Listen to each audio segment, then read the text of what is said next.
Welcome back, nerds, to the Fellowship of the Nerds. And today, as promised, we have a very interesting review.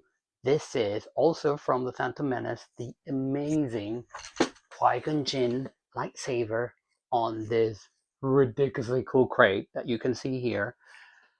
Let's open up this bad boy. Let's see what comes inside. I'll tell you a little bit about the saber, a little bit about the properties of it, what you can do with it, usual stuff that you expect from a lightsaber So this review. lightsaber comes So in this let's check it out. really beautiful wooden crate. You can see here, that's all the classic Star Wars logos, or at least that would associate with Star Wars. And it says, "May the Force be with you." Really, really cool.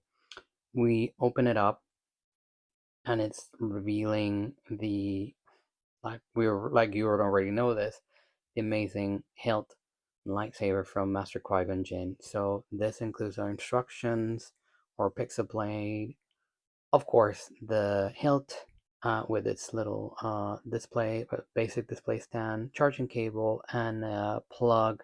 It's not the movie accurate plug, but still a plug nonetheless. So it's always good to have that included. And like I said, this is a really good premium box. Instructions over there. And also, you'll find under that the SD card reader.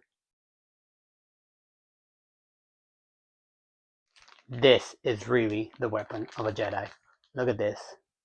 Really amazing saber. And yes, don't worry, this time around I did bring scissors to open it up. So let's cut this up. It's pretty interesting how these companies protect buttons like this. I'm not entirely sure if it's to avoid any accidental powering up during transportation, but if it is, I really appreciate it. Last thing you want to do is get a saber that you want to open up and test right away and suddenly find that it has no power because at some point during the journey it turned on, scared probably the bejesus out of someone in the mail, and you don't have any more battery anymore. So this is truly amazing. Let me bring it up close. Really, really something. Now again, very chrome. So if you are one of those people that have a thing against fingerprints, this, not necessarily as much as the Obi-Wan Kenobi one, but this one will drive you insane a little bit as well. So do have that in mind. Now this one, the plug that it brings, as you would have seen on the video segment where I was talking about the contents, it brings a plug that unfortunately is not screen accurate. This is not the plug that this should have, but don't worry, we're gonna use the Kenobi plug to compensate for that, which I will put on in a second. But it's really, really, really something. I cannot tell you how light it feels, and at the same time, it feels good. I'm not gonna lie.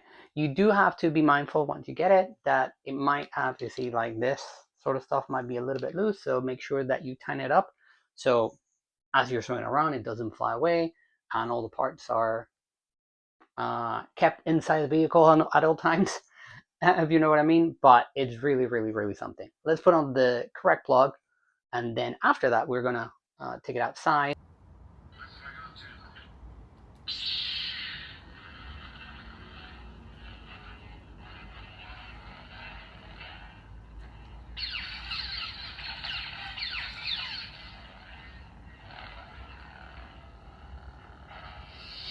Now, how amazing is this saber? This is really, really phenomenal. Now, I have to tell you that this lightsaber has the size of being on only one button, and yes, and not instead of the case of the Obi-Wan, this does activate with this one, the one that seems logical.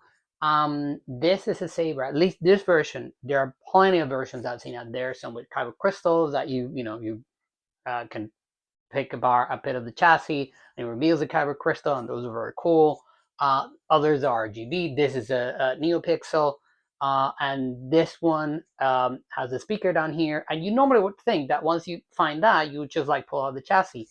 This is quite the opposite from that. So this has a chassis up here. However, if you want to access the SD card, say for example you want to put your fonts like I did with putting the Kyberphonics Qui-Gon Jinn sound font for this, which is really cool. I totally recommend that you check that. This one has to then be open. This needs to come off. Then there's a little plank here that you have to remove, and the chassis is there, and it's literally two pieces that come together because of this one pushing down. Is a puzzle, is what I'm trying to say. So if you get this saber, Qui-Gon Jinn's NeoPixel saber, be mindful of what version you're getting. This is an LGT lightsaber. I'm pretty sure the THQ will be the same, but if you get any other type of saber, like I said, any that have like chamber reveal, that sort of stuff, be mindful of where the chassis might be, because you might be in for a surprise. I literally thought when I got this that this didn't work altogether because it wouldn't even turn on, and it's because I was doing the thing entirely the wrong way. So do note that. So we're gonna put in the blade for this. Now I did mention, by the way, that this from the box it didn't bring the a screen accurate blade plug. However, I did get the blade plug for this. Now this is, if you look at the video of the Obi-Wan Kenobi review that we did, I mentioned about Liam Neeson's showing this for Jimmy Kimmel, if I recall correctly, during COVID, and you could see that it was this. So this is not like a solid gold. This is like metal that has been like burned out from from weather. So this is how it's supposed to look like.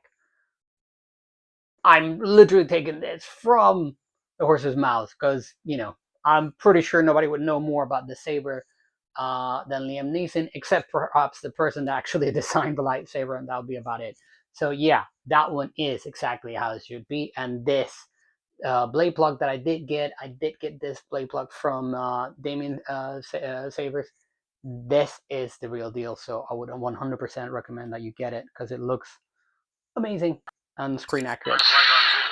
All right.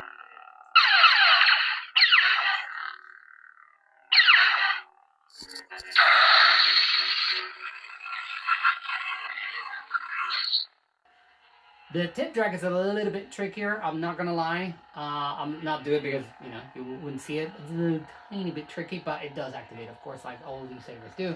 And just listen to this hum. It's really screen accurate. Absolutely amazing job by the guys at Kyberphonics. Absolutely recommend that you check it out and get one of their fonts because they're really amazing. And they usually have discounts. Like if you buy a few, you get, I think it's like 20% off. So totally worth checking out. And that's it, fellow nerds. That's our second review of a lightsaber. I hope that you're enjoying this. I'm definitely enjoying doing these videos for you guys. And we'll have next our amazing review from a saber that I absolutely love. It's also from a Jedi Master, and a Jedi Master from the prequel trilogy. In this case, the BMF himself, Mace Windu. That's coming up very soon. And after that, we're going to have all sorts of amazing reviews. One that I do believe is a super high tier lightsaber. Not necessarily one that I know people love very much. And funny enough, one that it isn't on screen for that long. But once you see it, you're totally going to love it. I think it doesn't matter what you think about the character. I'm not giving you any spoilers, but regardless of how you feel, the lightsaber itself is amazingly cool. Everybody I've spoken to has agreed, even if they don't like the character at all. So be sure to check that out coming soon. And that's it. Thank you very much, nerds, for tuning in, and I'll see you next time. Remember, until then, may the force be with you. Live long and prosper. May the odds be ever in your favor. Whatever it is that you guys fancy. Stay safe.